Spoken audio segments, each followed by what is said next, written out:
Hello students.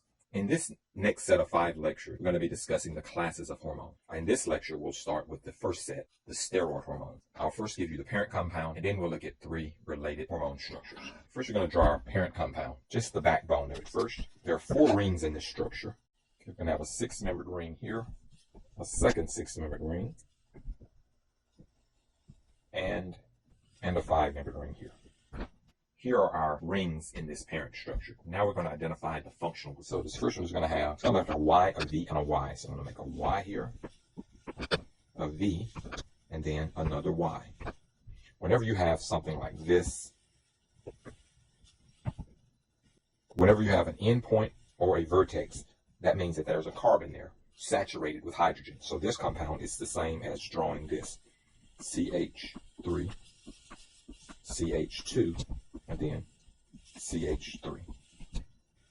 These two are equivalent. So if I just had a line here and there was something else here, that would be equivalent to a line here with a CH3 group there. There's a carbon saturated with hydrogens. So you'll see that from time to time. So if I just drew this here, that means that there's a CH3 on the end here. And this means there's a methyl group there.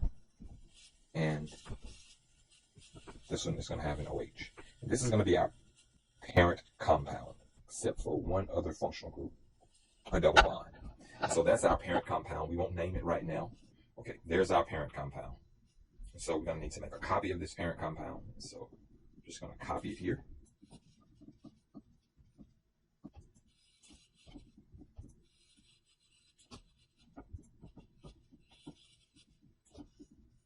Let's look at our next compound here.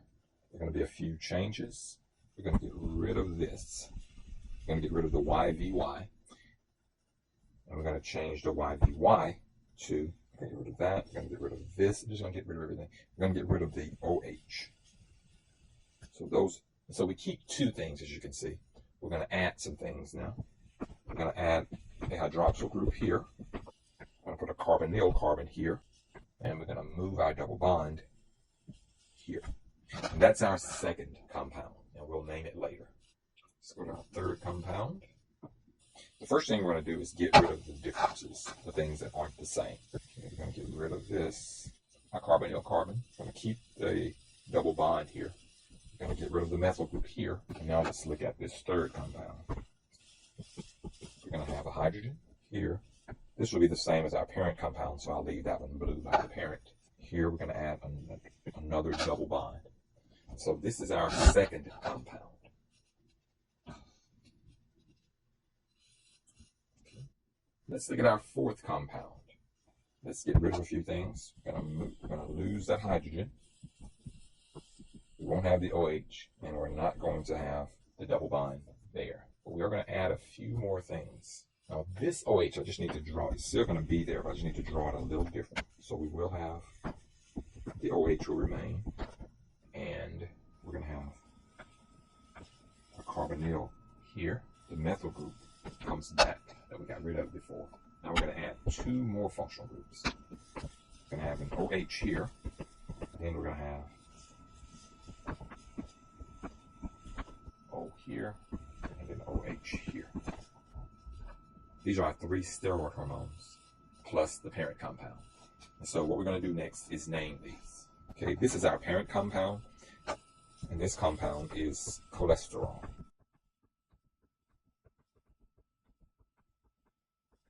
And that is our parent compound. Okay, we're going to move over now to our first hormone. This first hormone, as you can see, is very similar to cholesterol. We have a change here. We have this OH group here. We have an OH here, we have a carbonyl here, or a double bond oxygen here, and then we have a double bond here. And so this compound is going to be testosterone.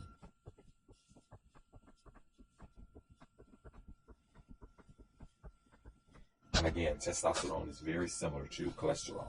Let's look next at our second hormone.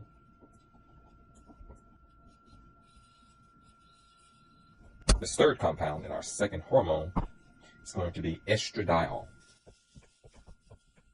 Estradiol. And this is the hormone responsible for female reproductive development. And this hormone is going to be cortisol. And remember, cortisol is our long-term stress hormone.